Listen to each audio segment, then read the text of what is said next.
Ready to go? All right, guys, I'm going to talk a little bit about kind of some production practices, problems that we have. I'm right across the river. As soon as you cross the bridge going across is where I start scouting. I'm an independent consultant from Crawfordsville. That's kind of where we're located at right there, just right across the river. I can see Memphis most of the time from where I scout. I always throw this slide up there because this is the state of Arkansas, and if you notice over here, kind of where I'm from, I wouldn't recommend living there. Down here you got some farms, and you're in trouble there. You know the real Southerners live up there, and this is where I'm trying to get to right here. God's country. So what about pigweeds in 18? And man, I can talk about pigweeds for days, but let's talk about what we're going to do and how we're going to manage them, and if we're going to manage them. I don't know that we are. You know, I don't know how many of y'all are growers in the industry, but you know, my growers always tell me we got to cut costs. We got to cut costs. Seed and chemical, that's the first thing we got to cut.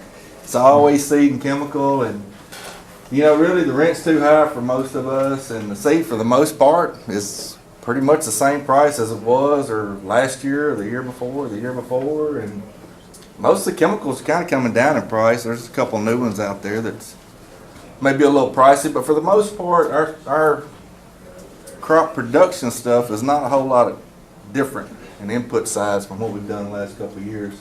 You know, our biggest expense is rent, equipment, repairs, new equipments. I mean, God almighty, I can't keep up with it anymore. A new picker's $800,000, $900,000, something like that to do one crop. Fixed cost. I hear a lot of my guys talk about how much insurance is going up every year. You know, parts. Go to the parts store, buy parts. They're up. You know, I got a farmer cost at the BS expense. You know, your cell phone, your data usage, all your yield monitors that's using data on the combines and all that. That's an added expense. Property taxes. You know, we're part psychiatrists, part pathologists, part entomologists, part weed scientists, part farm manager, part office manager. You know, it's we wear a lot of hats along the way. But you know, we have to deal with a lot of stuff on a daily basis, and really every decision we make is really derived around one weed, and that's palmer pigweed. But you know, there's a lot of other driving forces out there that we have to deal with too. You know, we have to deal with storms and, you know, wiping out a crop, and green snap and cotton. These are all our spring, you know, planting and tillage problems that we all have. You know, we work for some of the best farmers in the world. And I don't know how, but 27 years later, they're still farming and I still work for them. So these are two of my farmers here, and they're still farming today, so that's a good thing. We know how to improvise and improve things. My farmer lost his cooler and he took a planter towel bucket and a bag of ice inside. He'd make him one. We know how to manufacture. We got a lazy boy sitting up on top of the spot sprayer so we can spray pigweeds with. You know, our technology's really played out on us on the Roundup side. I don't think that's anybody's guess there, but we all, you know it's gone. We've got resistant pigweed to multiple chemistries, ragweed, ryegrass, mare's tail, Johnson grass, goosegrass. This is one we keep looking for, we hadn't found yet. But I will tell you that most of my guys, if we're making a glyphosate application, we're putting a grass herbicide in there for barnyard grass. But we're not getting the control. And we're just going to keep on making those applications in a tank mix. Now that's some giant ragweed we have. A lot of that's up and down the Mississippi River. Can't kill it with nothing. You know, tell somebody they got resistant weeds to deal with, and it's y'all figure those out. WTF, you know, that crap don't work anymore. Now what do? We got some pigweeds now. I'm telling you, we got some pigweeds. I know a couple of you guys in here, my reps. Y'all know what I'm talking about. Y'all see it every day. It don't matter if you're on the clay or on the sand. We got more pigweeds. I think there might be a green flag back there in the back right there. I think it's a Liberty Link field. Man, that ain't the way we need to be spraying Liberty. I can tell you that right now. We can't kill them. That's where the guys have gone through and chopped them. Taking a machete, chopped them clean out. come right back on us. Take a plow out, roll them over, turn the row water irrigation back on, they re-root with a root hair. It's an awesome weed now, I'm telling you, awesome plant. You know, that's another one where they've been chopped off. Resistance, it's everywhere. I deal with this every day in every field just about. And it's it really is war. I tell you what that is, I think that is 2 pints of Flex Star. That's what that is. You know, hand weeding, it's really not practical for us. I don't know that we have the drive or desire to spend $100 an acre in hand weeding. And when you do, this is what it looks like at the end of the day. And that's the wrong thing to do, because when the crop's harvest, the first thing it's going to do is the field cultivator is going to come through there and pull all that seed bank back out in the field. You know, we had some guys try some hoes. There they are. They're up in the junk pile on the end of the field. And oh yeah, by the way, all that Johnson grass right there is resistant to glyphosate. Yeah, we tried zero tolerance, Tom. I'm not barking. Don't take this the wrong way. We tried. It didn't work. It's a population game. It's nothing against what we have tried to do in the past. It's all a numbers game. You know, there's a key to my truck right there, and I think there's about 10 in that picture right there. That gives you what we deal with on a daily basis. We literally drive down the field. You'll see them like that walking, and then 3 days later, what is it, Tom? Red, right? Purple. And I tell everybody, either I'm blessed or cursed, because on the east side of my territory, Dr. Tom Barber, how many trials did you have? Too many. Too many resistant pigweed trials.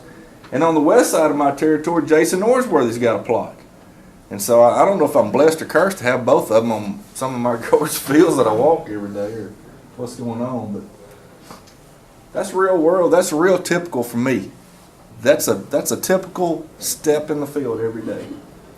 What about this guy right here? Mowed his turn roads. Where do you think all that seed in that bucket's going? From field to field to field to field. You know, if you knock the bud out, you got all these axillary buds. And now you got 25 plants on the same plant. You can't kill them. They're all going to make seed. Uh-oh, there we go. Once again, it's a numbers game. Nothing against it, but they're everywhere. I had fun one time. I took a picture in the middle of the I-40 bridge, coming on the bridge. I literally stopped and walked up and took a picture of one on the Memphis, Arkansas bridge that was growing in concrete. This is downtown Marion. You know, what else is new? That's a great pre-program that we used to use. I'll tell you, that's probably Gramoxone and Valor behind the planter, with about, ain't nobody in here from EPA, right? It's about 100 ounces of Flex Star GT. Every day. Works good. So it's a number. It really is a numbers game, and this is the point I'm going to talk to y'all about. We talked about what we do and survive, but I mean, one plant's about 250,000. You divide that out by an acre, and that's 5.74 pigs per square foot. I'm way above that. If you get 95% control, and I think that's kind of what we're shooting for, is 95. We feel successful if we get 95% control. We want 100. I don't think that's going to happen. You know, you got 0.29. Do the math on that. That's 12,632 pigs per acre.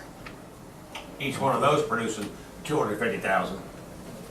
Now, that each one of those seeds off that plant has to come up. That's right. But I'm going to show you some plants that's well over 1 million seeds. So I think it's, I'm telling you, it's war. That's why we can't win. That's why the seed are everywhere. I mean, I'm carrying from field to field. You know, my truck's carrying them from field to field. My house, where I park at night, looks like a war zone of all the giant ragweed and pigweed that I have in my driveway on the edge. You know, 95% ain't enough. And I'll tell you, at one point in time, we were about 95% on that picture right there. So how'd we get here? You know, and anybody can jump in on this. I thought about this a long time. You know, Cocoa Morning Glory were our big weeds. At one time, man, Cocoa and Morning Glory, they were tearing us up. Big Sin Cotton came along. We sprayed Buctril over it. And guess what Buctril singled out? Great on Cuckleberry, great on Morning Glory, left the pigweeds. And I really feel like that's where our seed bank came from or started, because we were growing so much cotton at one time. And our county stayed with BXN cotton. We ran pigweeds through the picker like crazy. Just kept spreading seed, spreading seed. You know, we did okay with the yellows, and you know, the ALS chemistry for the most part lasted 1 year. Staple came out, man. Come, let's try some Staple. It's going to be the greatest thing since sliced bread. 1 year. You know, we've been bailed out every time that we've hit a kind of a milestone. We've been bailed out. So Roundup Ready comes along. Man, we can clean the world up with Roundup Ready. Awesome. You know, came to the marketplace. It probably, I've said this over and over again, Roundup Ready crops probably kept a lot of people in business. We were right there flirting on the borderline, the dry land fields. Man, we were killing weeds. You know, trying to kill bigger weeds, bigger pigs, you know. We all saw it. Pigs get like this, especially in the cotton. Wrong, wrong, wrong. So what do we do next? Lots of residuals that are burned down and pre-merge. You know, environment, man. What happens if you don't get those pre's activated? We're in trouble. We're in real trouble. And then, you know, what did we do to go over the top application? And really, and Mike's in here and he knows, man, we laid some valor down. Lord have mercy, we laid some valor down by the pounds in my part of the world. We came back with glyphosate and prefix. We cleaned the world up, you know. Spend more money, cost more money, we just cleaned the world up. And guess what? We started slipping. We started slipping on those over-the-top applications. Valor started slipping on us pre. But it was really those over-the-top applications that really got us in trouble. And we'd go in there with Flexstar GT, and we'd miss. You know, we'd kill some about like this, and we'd leave a bunch, and next thing you know, we'd back in there again. Well, let's raise the rate. Worst thing we could have done. We didn't have anything else. We didn't even try a blazer. It was just going to make them that much matter. You know, all this continued to select for resistance. You know, seed bank kept coming. You know, once again, we got to change. Guess what? There ain't much left in the toolbox. Kind of started thinking outside the box. You know, crop rotation. A lot of guys that started going corn. Cotton was kind of dead. Corn, soybean rotation. Guys that were cotton farmers became rice farmers. You know, we realized that we had to start clean. You know, whatever it took, we've got to start clean. If it means not planting, we're going to stop. We're going to start clean. We're going to put a residual out.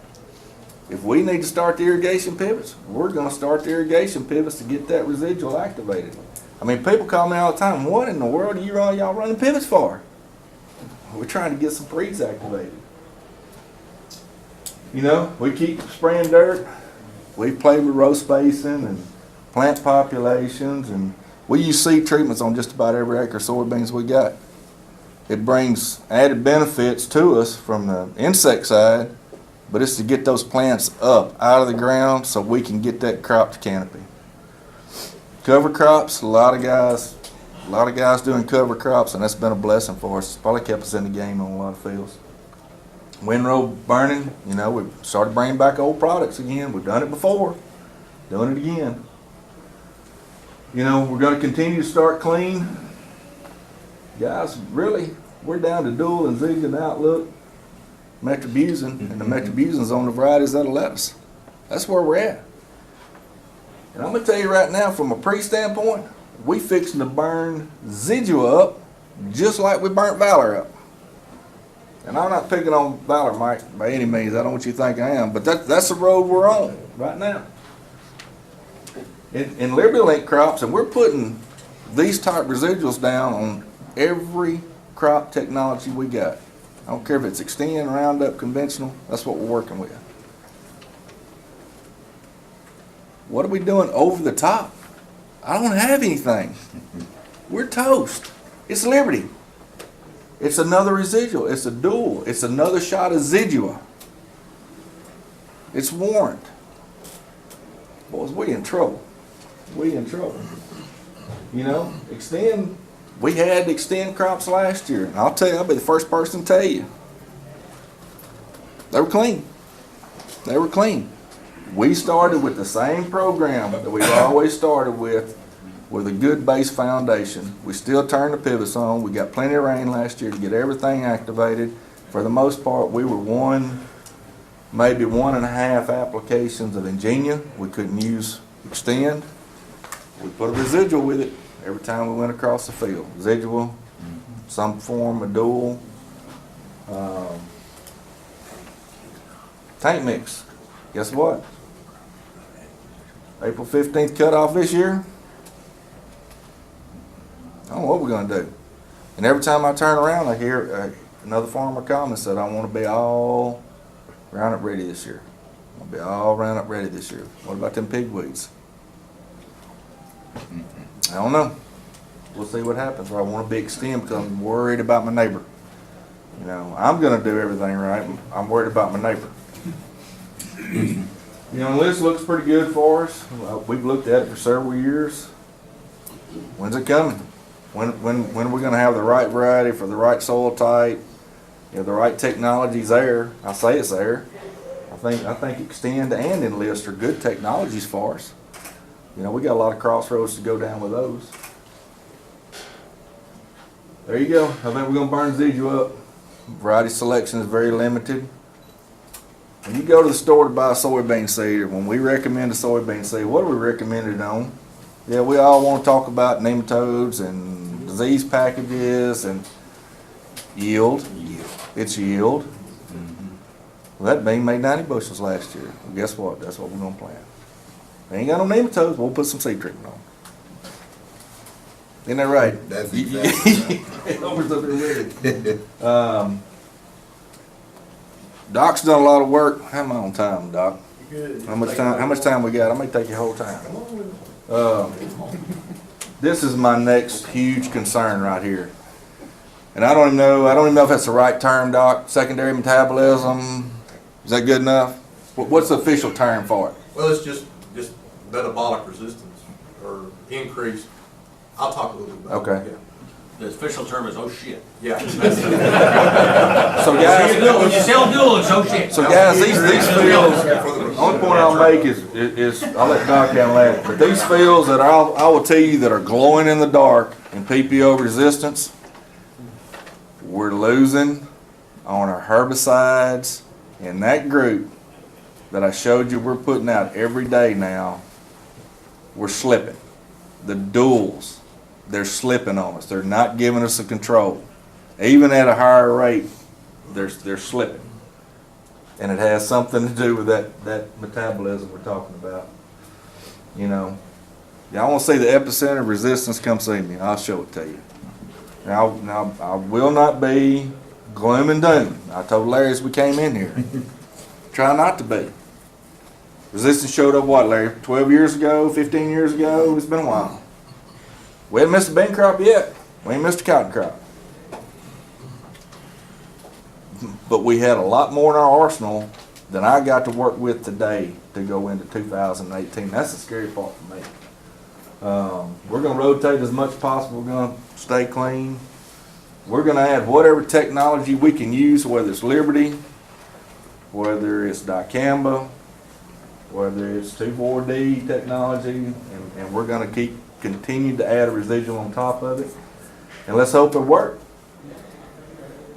If there's nothing left to come back with except just the technology, we're relying on one chemistry, one product to kill a pigweed, and it's not going to work for us.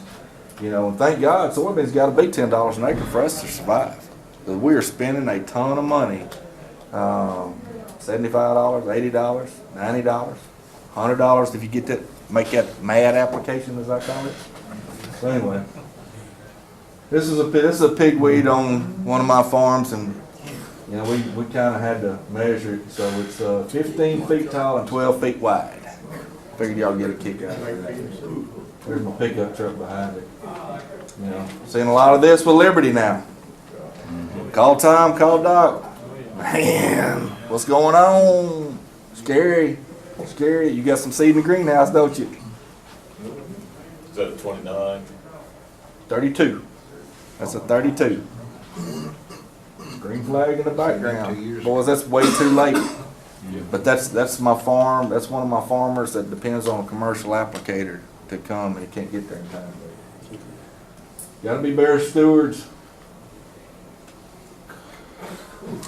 There's a corn crop, or milo crop that got failed, and we disced all around it, and my farmer left this piece right here.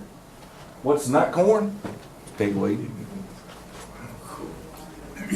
My son actually did a study there. That's 80 ounces of Flexstar GT behind a burn down, behind a pre-emerge. It's a real world, real field. Try to put a combine through it.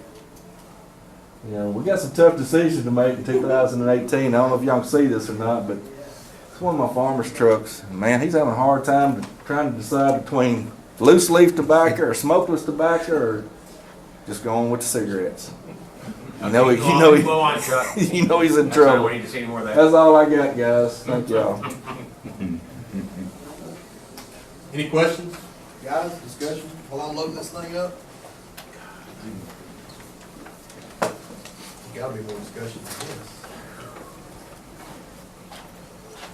Where's Daggeron and Cotteran fit in your programs? Is it, what's your take there? More Fits of in a our- reliance upon those two, or? Fits in our cotton program every year. I tell you what, we've gone to in our cotton, just about every acre of our cotton gets break. Okay. And we were real concerned about break in the beginning, not being able to, if we missed a crop, to go back and plant soybeans behind it. And I'm telling you, we missed a couple cotton crops. We went, dropped in there and planted soybeans, and we ain't missed a beat. So, Hey Chuck, are y'all trying to do anything to try and push the planting dates earlier? right, we pushed it as early as, we're pushing as early as we can. And my biggest problem that we're having is up on the sandier soils or the clay soils where it's bean. So it's those dry land acres, a lot of dry land acres, and you don't get the residuals activated. You can't, growers not going to grow dry land corn. You don't have a well to grow rice. Sugarcane aphids run us out of the grain sorghum business, so we're kind of stuck with the bean behind bean. You see pigweed germinating a good bit earlier than it did 10, 20 years ago. Absolutely, Larry. I think I sent my. 2 weeks. That's kind of the big thing now for me is to find one. Found one on Valentine's Day last year, and they exploded after that. I think I sent that to you, didn't I? Yep. Yeah, they're here. Becoming a winter animal. Yeah, they're becoming They put winter. those little seed heads on them like this, once they do that, you're not They're killing them with perennial, Larry. anything. I'm still waiting for that positive comment I asked for, Chuck. Positive. I'm trying. Yeah, I Larry, told you. I said we're still farming. That's positive. We're still farming. Give me one. Fix it. Chuck, what are most of your farmers gonna plant this year? Dicamba, Liberty, or Roundup? Believe it or not, the ones most, I'll say I'll be 75% extend soybeans without the use of the Dicamba. technology, and 25% Liberty. Well, don't you feel like you'll have a better chance this year even with a cutoff date, since you had a dicamba field last year, which ended up being cleaner? Don't you feel like you'll be able to do a little bit better this year? Because you have less seed. If you had less seed Less produced, seed it's bank. possible, but I mean, for 3 years, if you do that for 3 years, I guarantee you'd be better. We'll see, like in Blackfish, we'll be lucky to get planted. Right, just Yeah. what you By the time Yeah. the cutoff gets Yeah. here. Yeah, we got a lot of areas that will never get planted by the 15th. And they're all gonna plant dicamba beans. They gonna spray them? Nope. You know, right, okay. That's a bar discussion. One more comment. We don't wanna have period. My guys that are on those heavy clays that can rotate rice, they can plant a conventional soybean, or they can plant a Roundup or a Liberty or an Extend bean. We've done a really good job where my guys have gone rice 2 years, come back to soybeans, or 1-in-1 rotation.